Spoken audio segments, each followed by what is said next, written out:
अच्छा जी, तो आज की क्लास स्टार्ट कर लेते हैं।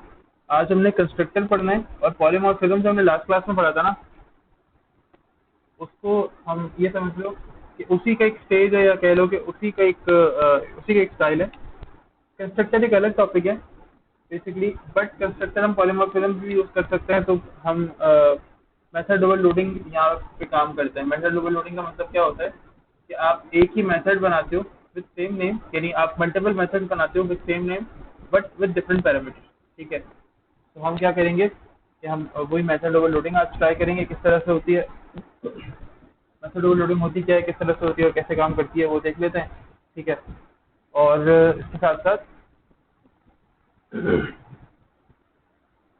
हाँ, इसके साथ साथ हम कंस्ट्रक्टर भी ट्राई करेंगे। तो बेसिकली कंस्ट्रक्टर और मेथड ओवरलोडिंग एक साथ करेंगे, वो इसलिए क्योंकि मेथड ओवरलोडिंग में भी हम फिर कंस्ट्रक्टर को कंटिन्यू कर रहे होंगे। मेथड ओवरलोडिंग में किस तरह से कंस्ट्रक्टर यूज होता है वो भी हम देखेंगे। तो इसलिए कंस्ट्रक्टर स्टार्ट करते हैं और कंस्ट्रक्टर को ही आगे लेके चलते हैं। ठीक है, ये समझ लो कि sort of polymorphism method overloading भी कहलाती है। ठीक है, यानी पॉलीमॉर्फिज्म का ही एक स्टेज है, ये समझ लो। अच्छा, मैं कंस्ट्रक्टर,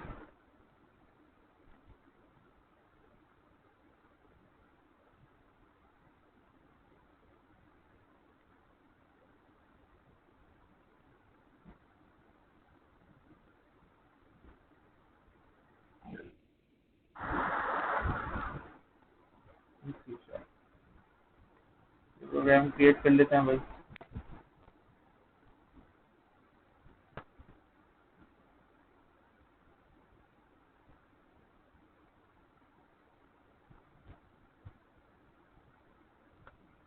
तो यार ये जो है मेरा वो मेथड बनकर आ गया है।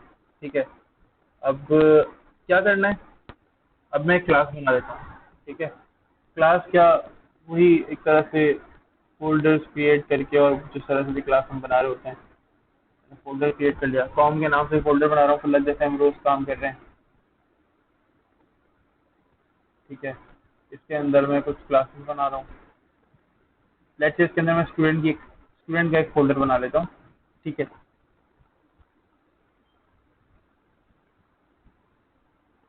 स्टूडेंट्स, और राइट क्लिक करके इसके अंदर अब एक क्लास ऐड कर लेता हूँ। ठीक है,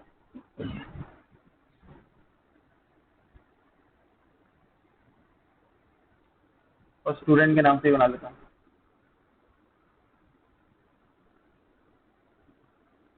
अच्छा, स्टूडेंट मेरे फोल्डर का नाम है, स्टूडेंट मेरी क्लास का नाम है। स्टूडेंट का एस जो है वो फोल्डर वाला है। ठीक है, देखो, स्टूडेंट्स फोल्डर है और स्टूडेंट जो है वो क्लास है मेरी। ठीक है, अब कंस्ट्रक्टर बनता कैसे है? कंस्ट्रक्टर क्या होता है, कंस्ट्रक्टर बिल्कुल सेम नाम होता है जो क्लास का नाम होगा। ठीक है, कंस्ट्रक्टर जो हम बनाते हैं ना, बिल्कुल समझ लो बिल्कुल सेम नेम का बनता है जो कि हमारी क्लास होती है। ठीक है, कंस्ट्रक्टर होता क्या है, कंस्ट्रक्टर बेसिकली हमारी हेल्प करता है इसमें कि आप जो भी कोड अपनी, जो भी आप ऑब्जेक्ट बनाते हो ना अपनी क्लास का, जब भी ऑब्जेक्ट इनिशियलाइज करते हो अपने main program dot C S के अंदर, मेन मेथड के अंदर, तो क्या होता है जैसे ही आप प्रोग्राम को रन करोगे ना, तो कंस्ट्रक्टर सबसे पहले रन होने वाली चीज होती है। यानी आपने फर्ज करो कुछ ऐसा सेट करना है कि पहले जब भी कोई चीज रन हो, आपकी क्लास फर्ज करो आपने अपनी क्लास को एग्जीक्यूट किया, अब सबसे पहले जो चीज रन होगी ना, सबसे पहले जो चीज एग्जीक्यूट होगी, वो क्या होगा, उस क्लास का कंस्ट्रक्टर होगा। फर्ज करो आपने कौन सी क्लास का ऑब्जेक्ट इनिशियलाइज किया वहाँ पे, आपने वहाँ पे मेन के अंदर आपने स्टूडेंट का ऑब्जेक्ट बना दिया। मैं बना देता हूँ स्टूडेंट का ऑब्जेक्ट।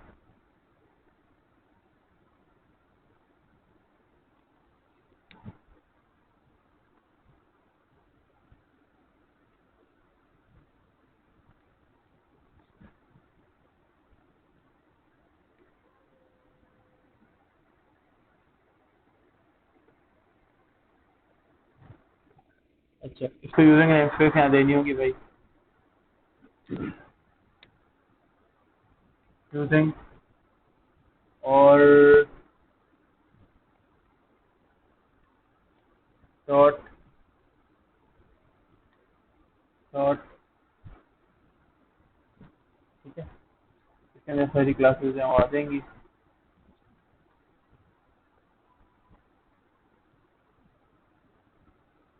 स्टूडेंट,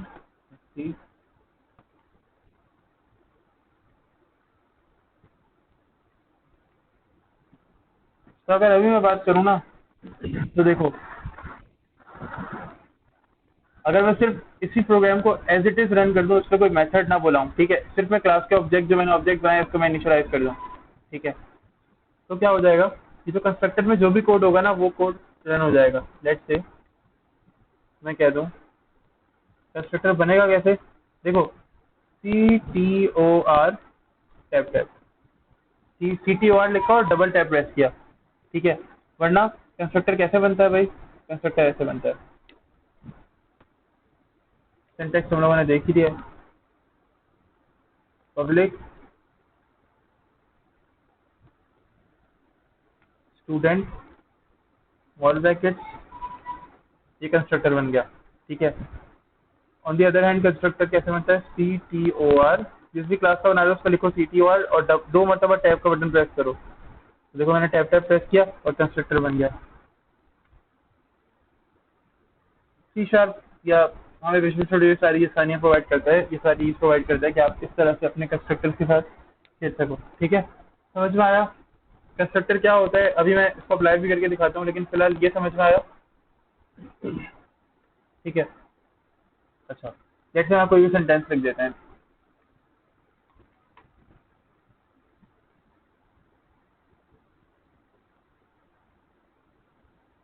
कंस्ट्रक्टर कोड, और जरा आप अपनी एप्लीकेशन को चला लेते हैं, कंट्रोल F5,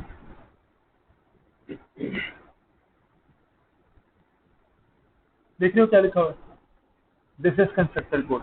हालांकि मैंने कहीं भी कुछ ऐसा नहीं लिखा है कि जिससे कोई जब मैंने ऑब्जेक्ट यहाँ पे बनाया है प्रोग्राम डॉट पी एस वाली मेन का जो मेथड है, ये पब्लिक स्टैटिक वॉइड मेन वाला जो मेथड है, यहाँ पे कुछ भी मैंने ऐसा नहीं लिखा है कि भाई आपने लेट से मैंने ये नहीं लिखा कि आप ना ये मेथड कॉल करो या आप ये सेंटेंस लिख दो या आप ये कर दो, नहीं, मैंने सिर्फ क्लास का ऑब्जेक्ट इनिशियलाइज किया बस, और कुछ नहीं किया। लेट से मैं मिसाल देता हूँ, ये जो पार्ट होता है ना हमारी क्लास का, ये कंस्ट्रक्टर होता है। कंस्ट्रक्टर क्यों कॉल हुआ, पता है क्यों कॉल हुआ, क्योंकि ये कंस्ट्रक्टर, मैंने कंस्ट्रक्टर को कॉल किया था लेकिन मैंने बताया नहीं था। जब भी ऑब्जेक्ट इनिशियलाइज करता है ना, तो वो कंस्ट्रक्टर ही आता है किसी भी क्लास का। अगर मैं ये कंस्ट्रक्टर ना बनाऊं, इस यहाँ पे अगर मैं इसको कंट्रोल एक्स कर दूं, मिसाल है, किसी भी क्लास में अगर मैं कंस्ट्रक्टर ना बनाऊं, ठीक है, तो उस क्लास में बाय डिफॉल्ट एक कंस्ट्रक्टर होता है, उस क्लास का कंस्ट्रक्टर ऑटोमेटिकली क्रिएट हो जाता है, ठीक है। और कंस्ट्रक्टर को हम कॉल कहाँ करते हैं, कंस्ट्रक्टर को हम यहाँ कॉल करते हैं, जो आप लोग देख रहे हो ना स्टूडेंट लिखा हुआ है,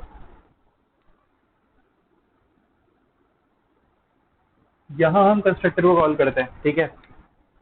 यहाँ हम कहते हैं कि जी आप कंस्ट्रक्टर जो है वो इस क्लास के कंस्ट्रक्टर में जो भी है ना वो चल रहा है। अब इस क्लास में कंस्ट्रक्टर में फंक्शन होगा, पूरा पूरा प्रोग्राम लिखा होगा, जो कुछ भी होगा, ठीक है, और हमने जैसा भी सेट किया होगा वो चल जाए, ठीक है। लेट्स से मेथड्स बना लो, लूप्स लगा दो, कुछ भी कर लो, सिर्फ क्लास का ऑब्जेक्ट यहाँ बनाओ।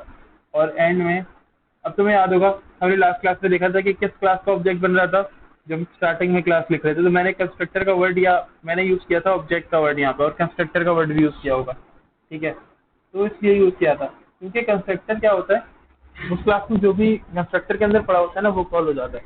अभी देखो कंस्ट्रक्टर के अंदर वो कंट्रोल और राइट लाइन का एक फंक्शन पड़ा हुआ था, तो वो फंक्शन यहाँ कॉल हो गया, सही है। इस तरह से जो भी कंस्ट्रक्टर के अंदर होगा ना वो कॉल हो जाएगा। आप मल्टीपल कंस्ट्रक्टर्स बना सकते हो, ठीक है, जैसे आप चाहो, जिस क्लास में चाहो कंस्ट्रक्टर बनाना है, कोई इश्यू नहीं है, कंस्ट्रक्टर बना लो, ठीक है। लेट्स से कंस्ट्रक्टर के साथ खेलना चाह रहे हो, ठीक है, आप चाह रहे हो यार कंस्ट्रक्टर के साथ थोड़ा सा मैं यूज टू रहा हूँ और कंस्ट्रक्टर के साथ थोड़ी सी तफरी करनी है मुझे, तो क्या कर सकते हो, थोड़ा सा और कंस्ट्रक्टर के साथ खेलते हैं। कैसे खेल सकते हैं, मैं अगर इसको ऑटो हाइड पे लगाता हूँ और मैं इस क्लास को निकाल के यहाँ इधर इसको ऐसे सेट कर दो, ठीक है, ये ऐसे आ गई क्लासेस। अब क्या करो, ये वाला मेरा मेथड है कंसोल डॉट राइट लाइन का, यानी ये मेरी क्लास वाला काम है, ठीक है, तो मैंने कंस्ट्रक्टर बनाया हुआ है, ऐसे सेट कर दो कि हाँ,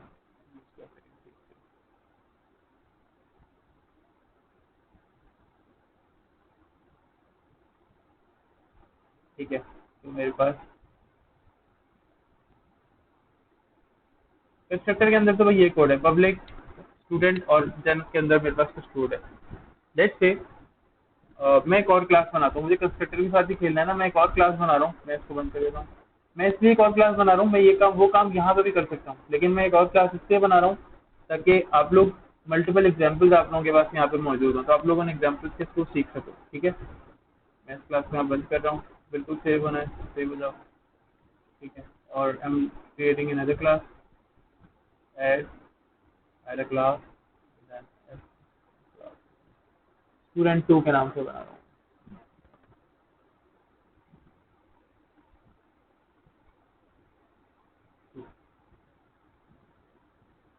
ओके, यहाँ पे क्लास बन गई है हमारे पास।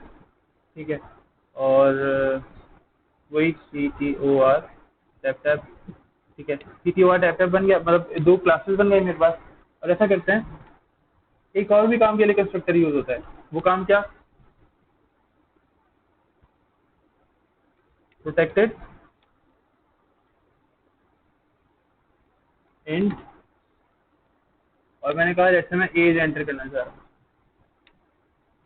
ठीक है, तो किसी प्रोटेक्टेड वेरिएबल के अंदर भी ना आप कंस्ट्रक्टर को यूज करते हो। ठीक है, ये प्रोटेक्टेड वेरिएबल आपकी मेन क्लास के अंदर, आप मेन क्लास से कैसे एक्सेस करोगे किसी प्रोटेक्टेड वेरिएबल को, वो भी यूज करते हो आप कंस्ट्रक्टर के थ्रू। ठीक है, वो भी एक्सेस कर सकते हो आप।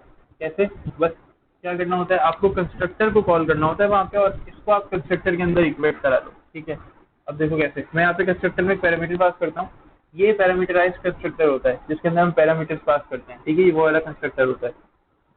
अच्छा, तो यहाँ पे इंट ही लेना है, और मैंने गेट एज के नाम से, गेट एज। ठीक है, गेट एज के नाम से वेरिएबल बन गया। अब मैं क्या कहूँगा, मैं कहूँगा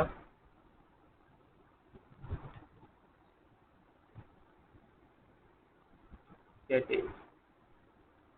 गेट एज के अंदर कौन, गेट एज की जो वैल्यू है उसके अंदर क्या आ जाएगा, क्या आ जाएगी। ठीक है, और क्या कर दो, इसको मैं लेट से इसको शो करा देते हैं। ठीक है, एक मेथड बना लिया यहाँ पे, पब्लिक वॉइड शो के नाम से। ठीक है, शो के नाम से मेथड बना लिया, और इसके अंदर एक, और हमने क्या कर दिया, यहाँ पर मैंने कह दिया भाई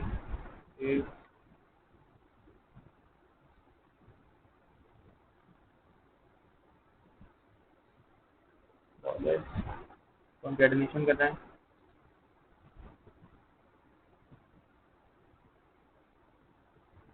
खत्म। ठीक है, तो यहाँ पे मैंने क्या कर दिया, एज को कॉल करा लिया, और अब मैं जब वो कंस्ट्रक्टर कॉल करूंगा ना, मैं जब वहाँ पे कंस्ट्रक्टर बनाऊंगा तो देखना एक आदत मुझे एरर शो होगा।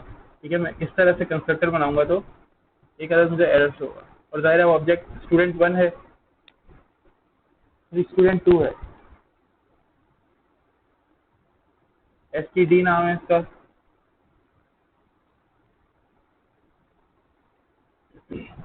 अब देखो ये एक एरर शो कर रहा है, ये एरर क्या कह रहा है, ये एरर कह रहा है there is no argument given that corresponds to the required format parameter। हमने फंक्शंस पढ़े थे, मेथड्स पढ़े थे जावास्क्रिप्ट में, सी लैंग्वेज में और सी शार्प में। हमने ये बात देखी तीनों लैंग्वेजेस में फंक्शंस के अंदर पैरामीटर्स आते हैं, और उन पैरामीटर्स के अगेंस्ट हमें आर्ग्यूमेंट्स देने होते हैं जब हम फंक्शंस को कॉल कर रहे होते हैं। सही है, यहाँ भी बिल्कुल वैसे ही है, यहाँ भी बिल्कुल वैसे ही है कि हमें जब भी कंस्ट्रक्टर्स को कॉल करना है ना, तो कंस्ट्रक्टर्स के अगेंस्ट हमें क्या पास करने होंगे, हमें उस टाइम पे कंस्ट्रक्टर के लिए मुझे आर्ग्यूमेंट पास करने होंगे। ठीक है, उन आर्ग्यूमेंट के थ्रू मैं क्या कर रहा हूँ, कंस्ट्रक्टर कॉल करूंगा। लेट्स से अगर मुझे अभी कंस्ट्रक्टर के साथ खेलना है ना, तो मुझे आर्ग्यूमेंट रिक्वायर कर रहा है। ये देखो, ये मुझे एरर दे रहा है, there is no argument given that corresponds to the required parameter, यानी आपने कोई आर्ग्यूमेंट नहीं दिया है। ठीक है, रिक्वायर्ड पैरामीटर के हिसाब से, तो यहाँ पे मैं आर्ग्यूमेंट दे देता हूँ, मैंने कहा 21, एरर चला गया, क्योंकि वो कंस्ट्रक्टर पैरामीटर गिवन कर रहा था, यानी पैरामीटर एक्सपेक्ट कर रहा था। ठीक है, यहाँ पे देखो कंस्ट्रक्टर के अंदर क्या है, पैरामीटर, ये पैरामीटर कहलाता है ना। तो यहाँ पे मुझे उसका आर्ग्यूमेंट देना था, यानी पैरामीटर की जो वैल्यू होती है वो यहाँ पे मैंने दे दी। अब ये इसके अंदर कोई एरर नहीं है। अब क्या करो, मुझे नीचे मैसेज बनाया है शो का, उसे आप ही कॉल कर लो।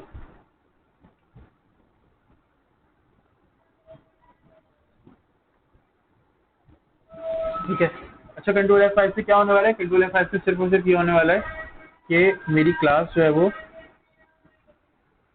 कंस्ट्रक्टर चल जाएगा, और कंस्ट्रक्टर के अंदर मैंने एज इनपुट की है, मतलब मैंने एज वहाँ पे सेट की है, तो एज क्या होगी, मुझे प्रिंट होके शो के मेथड के थ्रू मिल जाएगी। ठीक है, तो देखो एज इज 21, कितनी एज मैंने एंटर की वो मुझे यहाँ पर एज के अंदर, एज के वेरिएबल के अंदर बेसिकली मुझे यहाँ पर वो मिल गई। ठीक है, इस तरह क्या कर सकते हो। कंस्ट्रक्टर्स क्या करते हैं, एक और हमने सीखा क्या करते हैं कंस्ट्रक्टर्स। भाई देखो डायरेक्टली अगर मैं आपको कॉल करूँ एस टी टी डॉट, यहाँ पे तो एज का वेरिएबल नहीं आ रहा है ना, एज का वेरिएबल तो नहीं आ रहा, लेकिन क्या मैंने कंस्ट्रक्टर के थ्रू क्या किया, प्रोटेक्टेड जो टाइप होती है ना, मैंने इस प्रोटेक्टेड टाइप को छुड़ाया था लास्ट क्लास के अंदर, जो मैं एक्सेस स्पेसिफायर पढ़ा रहा था ताकि कंस्ट्रक्टर के थ्रू से करा सकूँ। तो हमने क्या किया कि हमने कंस्ट्रक्टर के थ्रू, जो अभी हमने कंस्ट्रक्टर पढ़ा है, कंस्ट्रक्टर के थ्रू किसी भी प्रोटेक्टेड वेरिएबल के अंदर हम यहाँ से वैल्यू सेव कर सकते हैं। सही, यहाँ तक कोई प्रॉब्लम है तो पूछो, मैं जब तक अटेंडेंस रिकॉर्ड कर दे रहा हूँ।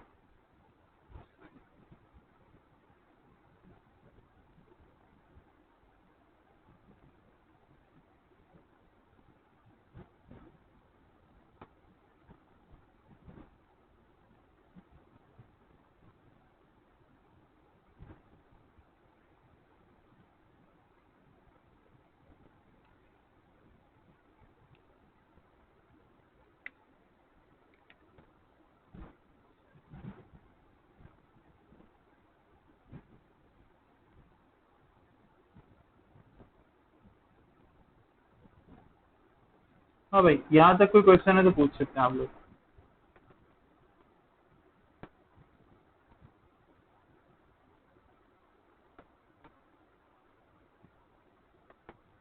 तो दैट हम आगे बढ़ सकें। अगर आप लोगों के कोई क्वेश्चन है तो फिर हम यानी अगर कोई क्वेश्चन नहीं है तो आगे बढ़ जाएंगे।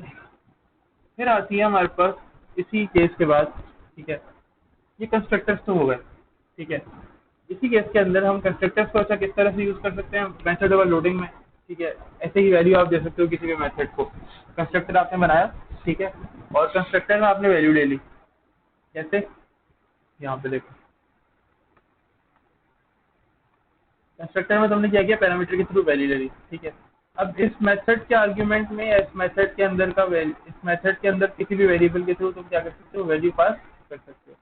जैसे यहाँ इस वेरिएबल के अंदर हमने पैरामीटर के थ्रू पास कर दी, ऐसे ही एक और वेरिएबल बना के आप मेथड के अंदर वाले वेरिएबल के अंदर वैल्यू पास कर सकते हो। यानी आपने क्या किया, इसको बराबर किया इस एज के, इस एज में जो भी होगा आप यहाँ पे एक वेरिएबल बनाओ और उसकी वैल्यू को ना इस एज के बराबर कर दो, तो इस एज के अंदर जो भी होगा वो उस मेथड वाली वेरिएबल के वैल्यू के बराबर भी हो सकता है। ठीक है, इस तरह से आप ये काम भी कर सकते हो। ठीक है, लेट्स एक क्लास बना लेते हैं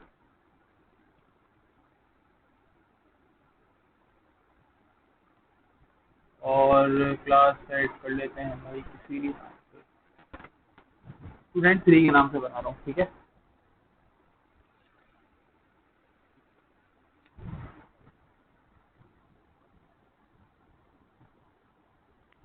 student 3 dot C S.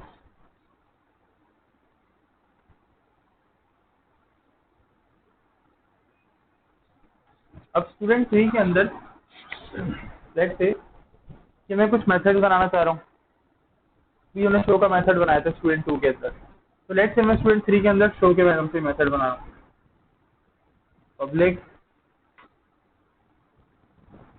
Void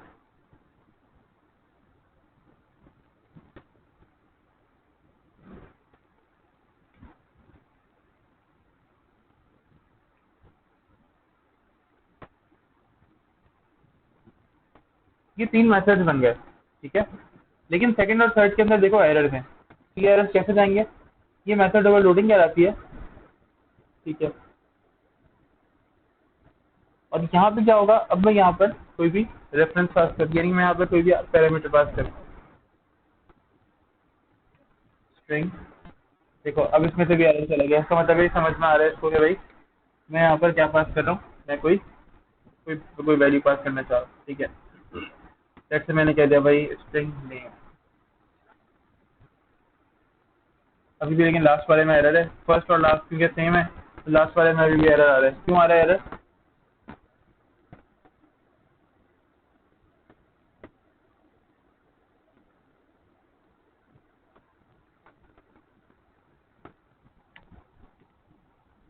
ठीक है, अब क्या करें, क्या कर सकते हैं, कुछ भी नहीं। लेट्स से इसके अंदर मैं कुछ चीज़ पास कर देता हूँ, इन, और क्या पास कर दूँ, एज पास कर दूँ या आईडी पास कर दूँ, आईडी कॉमा और हमने क्या कह दिया, हमने कह दिया ईमेल। तो ये तीन डिफरेंट मेथड्स हो गए, ठीक है, but with same name and different parameters. ठीक है, तीन डिफरेंट मेथड्स, तीन डिफरेंट हैं, सेम मेथड नहीं है। इनका स्ट्रक्चर वही है पुराना वाला जैसे हम पहले यूज करते थे, ये ये ये ऐसा।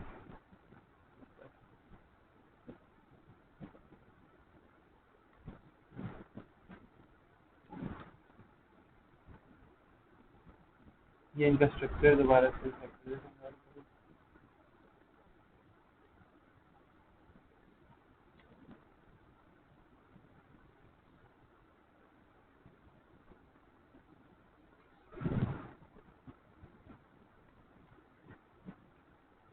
ये तीनों का स्ट्रक्चर नॉर्मली जो हमारे नॉर्मल मैथड होते हैं उनकी तरह, ठीक है। तो इनमें कोई खास डिफरेंस नहीं है, कोई मुश्किल चीज़ नहीं है। अब क्या कर सकते हो कि तुम कंस्ट्रक्टर बना के कोई भी वैल्यू लेकर वो किसी भी मेथड के अंदर पास कर सकते हो, ठीक है। यानी कोई भी, मैंने क्या किया, मैंने कोई भी, अगर मैं बात करूँ, मैंने कोई भी मेथड बनाया, उसके अंदर मैंने क्या पास कर दिया, कोई भी इसमें से कोई भी एक वैल्यू पास कर दी। लेट्स से मुझे किसी एक मेथड के अंदर, या मैं यहाँ पे कंस्ट्रक्टर के अंदर से कुछ वैल्यूज पास करना चाह रहा हूँ, ठीक है। कि देखो कैसे, मैंने यहाँ पे इंटीजर लिया,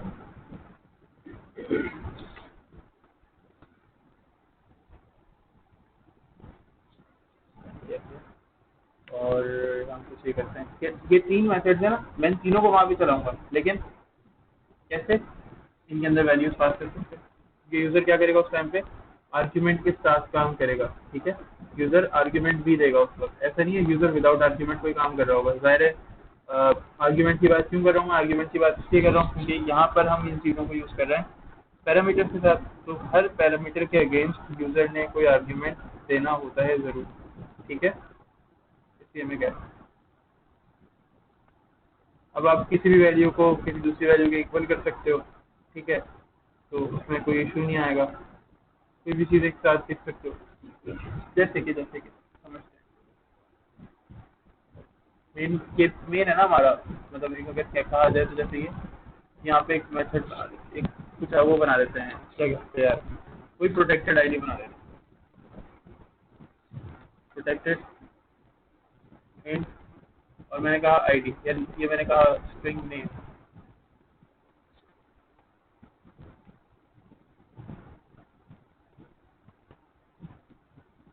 नेम,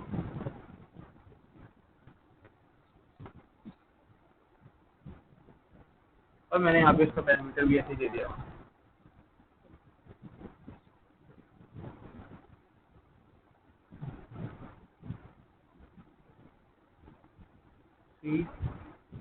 यानी कंस्ट्रक्टर नेम, ठीक है। मैंने कहा नेम,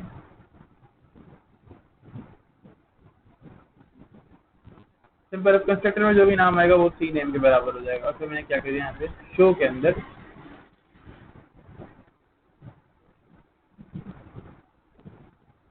ठीक है। अब स्टूडेंट 3 को वहाँ पे इनिशियलाइज करा देते हैं ऑब्जेक्ट को, और यहाँ इन दोनों को मैं कमेंट कर देता हूँ,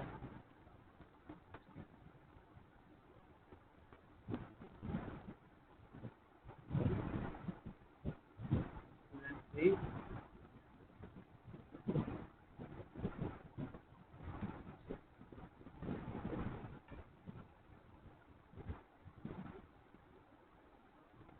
ठीक है जी। तो std3 डॉट अब देखो शो,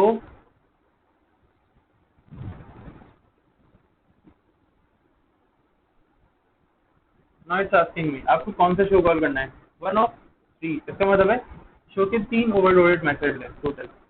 फर्स्ट कैसा है, फर्स्ट बिल्कुल ऐसा है खाली, जिसके अंदर कोई आर्ग्यूमेंट कोई पैरामीटर नहीं देना, ठीक है। सेकंड कैसा है, सेकंड के अंदर एक आर्ग्यूमेंट देना है नेम का, नेम की कॉरेस्पॉन्ड एक नेम आपकी पैरामीटर है, उसका आर्ग्यूमेंट मुझे यहाँ प्रोवाइड करना है। देन थर्ड क्या है, थर्ड एक ऐसा मेथड है जिसके अंदर 2 पैरामीटर है, तो मुझे इसके अगेंस्ट दो आर्ग्यूमेंट्स जो है ना वो यहाँ पर अप्लाई करने पड़ेंगे। कैसे, मैं फर्स्ट वाला सेलेक्ट करता हूँ और यहाँ मुझे एक आर्ग्यूमेंट देना पड़ेगा कंस्ट्रक्टर का, जो कि मैं क्या करता हूँ, मैं कह देता हूँ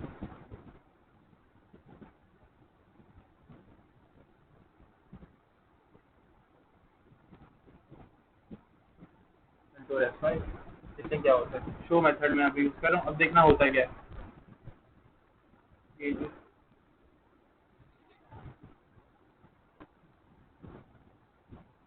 अच्छा सेमीकोलन नहीं लगा तो ये बिल्ट नहीं हुआ है।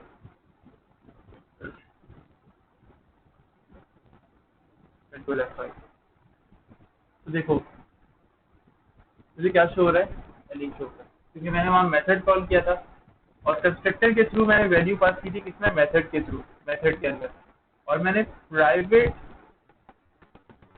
सॉरी प्रोटेक्टेड, मैंने प्रोटेक्टेड वेरिएबल को कैसे एक्सेस किया, कंस्ट्रक्टर के थ्रू। कंस्ट्रक्टर में वैल्यू दी, फिर कंस्ट्रक्टर से मैंने क्या किया, इस नेम को पास किया कहाँ, एक मेथड में। चलो ऐसा करते हैं, नेम के इस मेथड के अंदर यहाँ पास करते, तो देखो मैं क्या लिखूंगा, लेट्स से मुझे नेम चेंज करना है, ठीक है। और अब मैं सेकेंड वाला मेथड यूज कहा,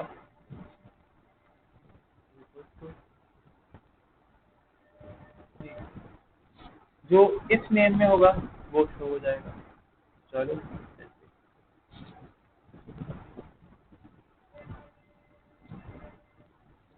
और कौन सा शो चाहिए मुझे, मुझे शो चाहिए वो वाला जिसमें एक आर्ग्यूमेंट हो, एक आर्ग्यूमेंट मुझे एंटर करना हो, और मैंने लिखा है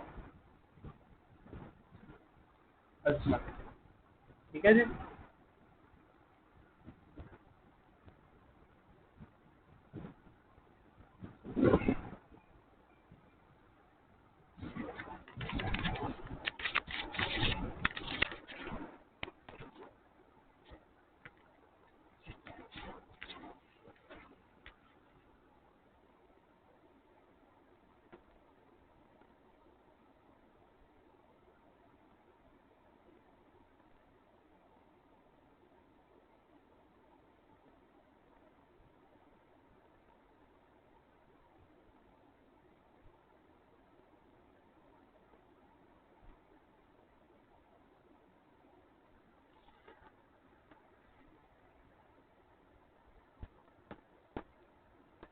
अच्छा सही, सब लोग जल्दी से ज्वाइन करना है, फिर आगे चलते हैं।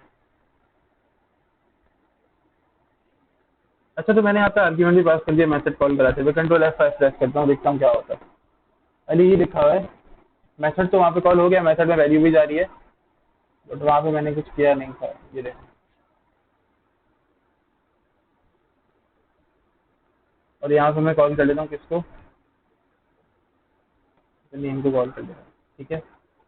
और नाउ लेट्स ये गए कंट्रोल F5, देखो अजमत, क्योंकि मैंने अब क्या किया मेथड के अंदर, अच्छा वैल्यू देखो कैसे पास किया मैंने। मैं ये भी कर सकता हूँ कि जो मैंने कंस्ट्रक्टर के अंदर वैल्यू पास किया ना यहाँ पे, क्यों, बिकॉज मैं क्या कर रहा हूँ, मैं डायरेक्ट अभी वेरिएबल के साथ खेल रहा हूँ, ठीक है। मैंने क्या किया, इसके अंदर वेरिएबल, अब मैं चाह सकता हूँ, मैं ये भी कर सकता हूँ कि मैं इसको बराबर कर दूँ किसके, यानी मैं भी इसके पैरामीटर में पास वैल्यू पास कर रहा हूँ ना, है ना। मैं इसके वेरिएबल में अगर वैल्यू पास कर रहा हूँ तो मैं ये भी कर सकता हूँ कि उस कंस्ट्रक्टर के पैरामीटर को इस वेरिएबल के इक्वल कर सकता हूँ, ठीक है।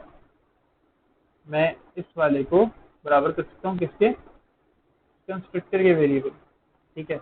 अभी मैंने क्या, अभी तो मैंने सिंपल फिलहाल समझाने के लिए क्या किया, नेम को इक्वल कर दिया मैंने, देखो मैंने इस नेम को इक्वल कर दिया किसके, क्योंकि मैंने कंस्ट्रक्टर को एक्सेस किया हुआ था, तो मैंने जो भी चीज़ रखनी है ना वो अपने इसमें रखनी है बेसिकली एट द एंड, ठीक है। तो मैंने क्या किया, बस शो कराने के लिए मैंने इससे ले वैल्यू और इसमें रख दी, ठीक है, और फिर मैंने इसे शो करा ली, क्योंकि अब मैंने कंस्ट्रक्टर बनाया हुआ है तो अब ये नेम क्या हो गया, एक्सेसिबल हो गया, ठीक है।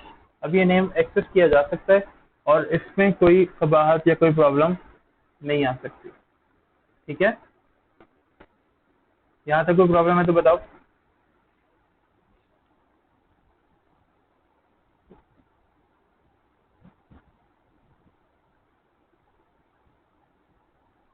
हाँ जी,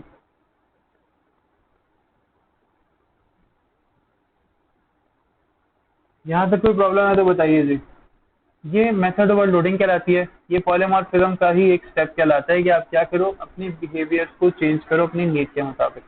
यानी मेथड दिखने में तो स्टार्टिंग में एक ही जैसा लगेगा कि उसका नेम सेम ही है, बट उसके बिहेवियर्स या उसके पैरामीटर्स जो हैं वो डिफरेंट है, उसके पैराहे जो है वो डिफरेंट है। तो ये बेसिकली पॉलीमॉर्फिज्म का ही एक स्टेप कहलाता है, पॉलीमॉर्फिज्म का ही एक स्टेज कहलाता है, ठीक है।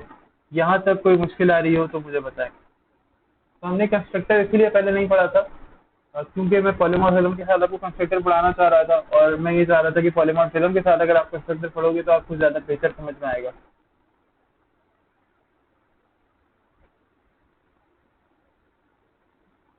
यहाँ तक कोई मुश्किल आ रही है तो बताएं।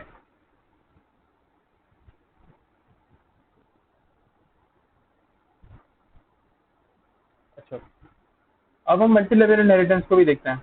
मैंने बात की थी आप लोगों से लास्ट क्लास के अंदर कि हम मल्टी लेवल इनहेरिटेंस को भी देखते हैं। Multi level inheritance C language के अंदर, multi level inheritance C sharp के अंदर मल्टी लेवल इनहेरिटेंस जो है वो एग्जिस्ट नहीं करती।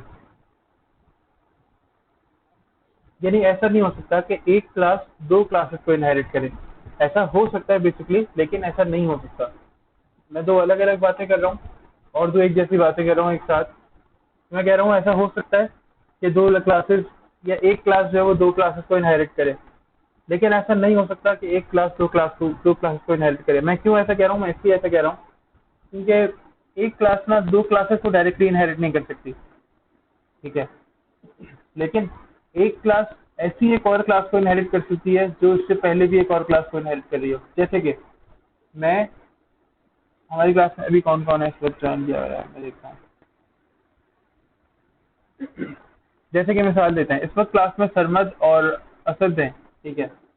मैं एक साथ सरमद और असद का लैपटॉप नहीं हाथ में पकड़ सकता, ठीक है। या मैं एक साथ, मैं अच्छा पेरेंट्स से मिसाल लेते हैं, मैं एक साथ अपने फादर की और अपने ग्रैंडफादर की प्रॉपर्टीज को होल्ड नहीं कर सकता, लेकिन मैं एक साथ उनको होल्ड कर भी सकता हूँ। कैसे कर सकता हूँ, अब इसमें एक चेक है, जुगाड़ है, जो भी कह सकते हो। कैसे होल्ड कर सकता हूँ, ऐसे होल्ड कर सकता हूँ कि मैं अपने फादर की प्रॉपर्टीज होल्ड करूंगा और उन्होंने पहले से अपने फादर की प्रॉपर्टीज होल्ड की हुई हैं। तो फिर इस हिसाब से मैंने किसकी प्रॉपर्टीज होल्ड की, मैंने अपने फादर की प्रॉपर्टीज होल्ड की और उन्होंने अपने फादर की प्रॉपर्टीज होल्ड की थी, तो उनके पास उनके फादर की प्रॉपर्टीज आ गई। तो इस हिसाब से मेरे पास किसकी प्रॉपर्टीज आ गई, मेरे पास मेरे फादर की प्रॉपर्टीज भी आ गई और उनके फादर की प्रॉपर्टीज भी आ गई। बट डायरेक्टली मैं ये नहीं कह सकता कि बाबा मुझे आपकी आइडेंटिटीज भी चाहिए और दादा मुझे आपकी आइडेंटिटीज भी चाहिए, आपकी प्रॉपर्टीज भी चाहिए। एक साथ मैं ये काम नहीं कर सकता, but with respect to follow दो स्टेप्स मैं दोनों की प्रॉपर्टीज हासिल कर सकता हूँ। कैसे, अभी कैसे, दो क्लासेस बनाऊंगा मैं, ठीक है।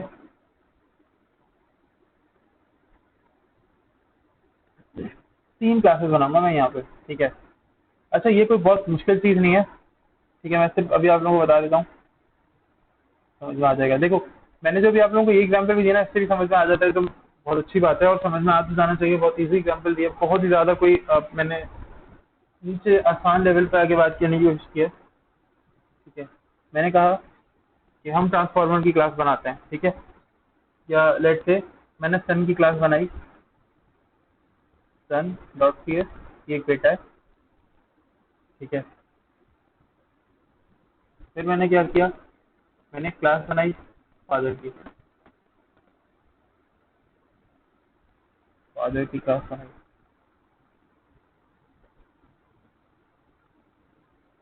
फादर डॉट सी एस, ठीक है जी। फिर मैंने क्या किया, एक ग्रैंड फादर की क्लास बनाई,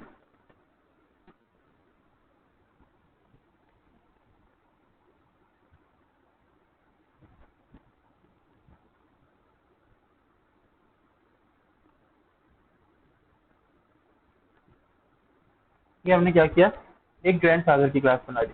ठीक है, अब ग्रैंडफादर किसी को इनहेरिट नहीं करेंगे क्योंकि उनकी प्रॉपर्टी सब यूज कर रहे हैं। तो मैंने यहाँ पे एक प्रॉपर्टी दी, मैंने कहा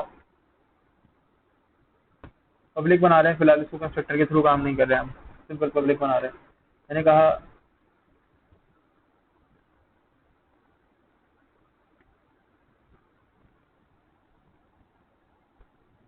इनके पास क्या चीज होती है, इनके पास लेट्स से मैंने कहा एक वॉच थी,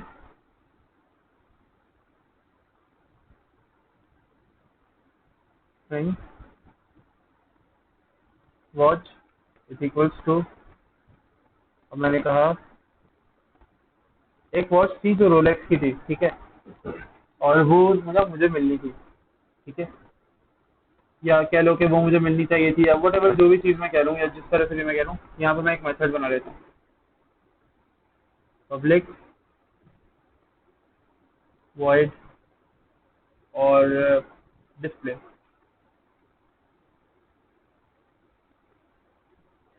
और मैंने कहा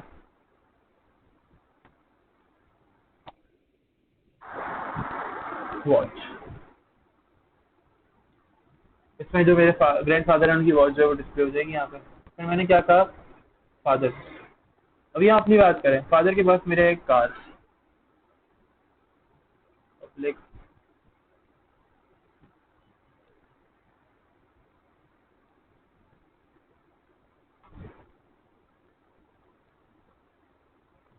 हमने कहा फादर के पास हमारे एक कार है और फादर के पास कार है हमारे लेट्स से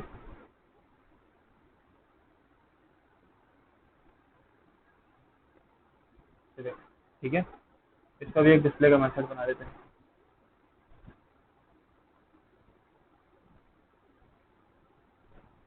मेथड सेम नाम से ही बना रहा हूँ क्योंकि दो अलग अलग क्लासेस में है, तो कोई मेथड ओवरलोडिंग वगैरह का सीन है नहीं।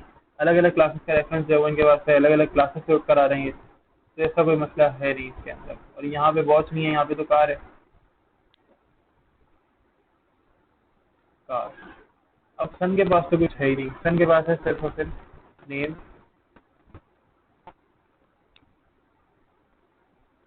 पब्लिक, जो बेचारे के बन ही रखा है,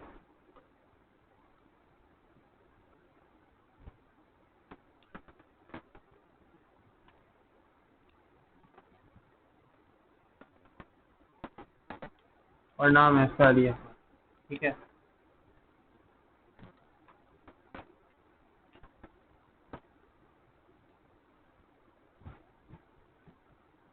ठीक है, नेम हमने यहाँ पे पास कर दिया। अब मैं सन से, मैं चाह रहा हूँ कि सन की क्लास के अंदर कौन कौन सी प्रॉपर्टीज आ जाएं। मैं चाह रहा हूँ कि सन की क्लास के अंदर ना ग्रैंडफादर की प्रॉपर्टीज आ जाए, तो मैं डायरेक्टली ग्रैंडफादर को इनहेरिट कर लेता हूँ। लेकिन मैं चाह रहा हूँ उसके अंदर फादर की प्रॉपर्टीज आए, फादर फादर के साथ साथ मैं ग्रैंडफादर को भी इनहेरिट कर लूँ, तो मैं एक वक्त में फादर, और मैं लेट से अगर मुझे मल्टीपल इनहेरिटेंस करनी है तो मैं यहीं पे यकीनन ऐसा ही होगा। तो ये देखो मैं मल्टीपल इनहेरिटेंस नहीं कर सकता, लेट से मैंने सोचा यार नहीं आ रही इनहेरिटेंस, छोड़ो मैं खुद से कर लेता हूँ, लेकिन नहीं। अब अगर यहाँ पे जरा आए तो ये मुझसे क्या कह रहा है, ये मुझसे कह रहा है कि एरर आ रहा है सिंटेक्स के अंदर कोई। ठीक है, और फिर ये मुझसे कह रहा है class son can not have multiple base class. ठीक है, मल्टीपल बेस क्लासेस नहीं हो सकती। बेस क्लास क्या होती है, मैंने लास्ट क्लास में बताया था। ठीक है, बेस क्लास कौन सी होती है, सबसे जो मेन क्लास होती है ना, जिसको सारी क्लासेस इनहेरिट कर रही होती है, जिसको दूसरी क्लास इनहेरिट कर रही होती है, जो किसी क्लास के थ्रू इनहेरिट की जा रही होती है, वो हमारी बेस क्लास होती है। तो भाई बेस क्लास जो है हमारी, वो कौन सी क्लास है, वो हमारी है ग्रैंडफादर की क्लास। तो यहाँ पे कहा ये जा रहा है कि जो सन की क्लास है मेन हमारी, उसकी मल्टीपल बेस क्लासेस नहीं हो सकती, वो सिर्फ एक वक्त में एक ही क्लास को इनहेरिट कर सकती है। That's it. अब मैंने तुमसे कहा कि एक क्लास दो क्लासेस को डायरेक्टली इनहेरिट नहीं कर सकती, मैंने यहाँ पे ये बात साबित कर दी। कैसे नहीं कर सकती, वो मैंने यहाँ बता दिया कि कैसे नहीं कर सकती। ठीक है, लेकिन फिर मैंने ये भी कहा कि ये ऐसा कर भी सकती है। अब मुझे वो साबित करना है कि ऐसा कैसे कर सकती है। ठीक है, मैं यहाँ पे मैसेज का नाम चेंज कर देता हूँ, अच्छा क्योंकि इनहेरिटेंस हो गया तो मैसेज का नाम मैं डिफरेंट कर देता हूँ। ठीक है,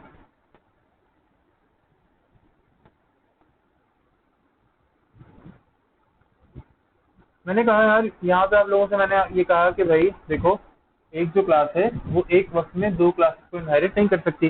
जैसे सन है वो एक टाइम पे फादर को और ग्रैंडफादर को इनहेरिट नहीं कर सकता, बट ऐसा हो सकता है कि सन एक टाइम पे फादर को इनहेरिट करे, और जिस वक्त सन फादर को इनहेरिट कर रहा है जैसे कि अभी, तो फादर क्या करे, ग्रैंडफादर को इनहेरिट कर दे, मामला ही खत्म। फादर ने क्या किया, ग्रैंडफादर को इनहेरिट कर दिया। अब सन के पास क्या क्या चीजें आ सकती हैं, सन के पास जो डेटा है,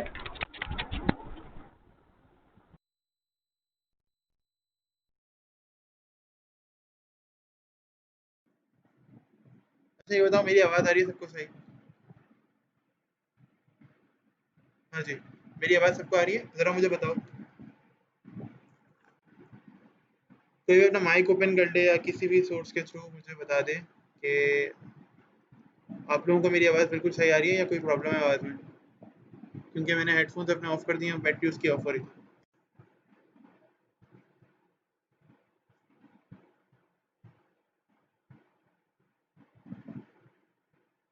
चलो खैर, नहीं बता रहे तो फिर मैं बोलता रहता हूँ, आवाज़ नहीं आएगी तो यार तुम लोग ज़रा सा मैनेज कर लेना फिर उसको, ठीक है? बिकॉज़ मैं पूछ रहा हूँ तो तुम लोग रिप्लाई नहीं करते, ठीक है? तो मैं ये कह रहा हूँ कि अब क्या हो रहा है, डिस्प्ले इवन सन के अंदर अब कौन कौन सी प्रॉपर्टीज आ रही हैं, ग्रैंडफादर की प्रॉपर्टीज तक आएंगी। यहाँ पे मैंने लिखा था ना वॉच, मैं जरा सन में वॉच को कॉल करता हूँ, क्या पता वॉच में वैल्यू जाए सन के अंदर से। यहाँ पे लिखते हैं, ये देखो, नहीं आ रही, ठीक है, नहीं आ रही, बट मैं इसका ऑब्जेक्ट बना देता हूँ, देखते हैं क्या होता है। ये इनहेरिट कर रहा है किसको, फादर को, और फादर किसको इनहेरिट कर रहे हैं, फादर कर रहे हैं ग्रैंडफादर को। मैं मेन क्लास में जाता हूँ अपनी प्रोग्राम डॉट सी एस के अंदर, और मैं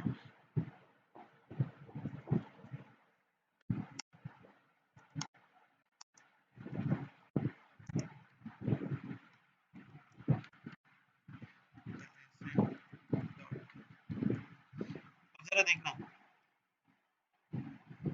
नेम सन का था, देखो इसके ऑब्जेक्ट में क्या क्या चीज़ें आ रही हैं, डिस्प्ले फादर, डिस्प्ले सन, ठीक है, नेम जो कि किसका था, सन का खुद का था, ठीक है, और वॉच किसकी थी, वॉच किसकी थी, वॉच थी ग्रैंडफादर की, सही है। अच्छा, और कार किसकी थी, कार थी फादर की। इसका मतलब है इसने किस किस की प्रॉपर्टीज नहीं, इसने मल्टीपल इनहेरिटेंस की, लेकिन इसने मल्टीपल इनहेरिटेंस नहीं भी की, क्योंकि C sharp directly multiple inheritance को अलाउ नहीं करती, ठीक है। तो इसलिए हम यहाँ पे वो काम नहीं कर सकते कि मैं एक क्लास में दो क्लासेस को डायरेक्टली इनहेरिट कर लूँ, लेकिन मैं ऐसा कर सकता हूँ कि एक क्लास में दूसरी क्लास को इनहेरिट करूँ, और उस दूसरी क्लास में पहली क्लास को यानी तीसरी क्लास को मैं इनहेरिट कर लूँ, ठीक है।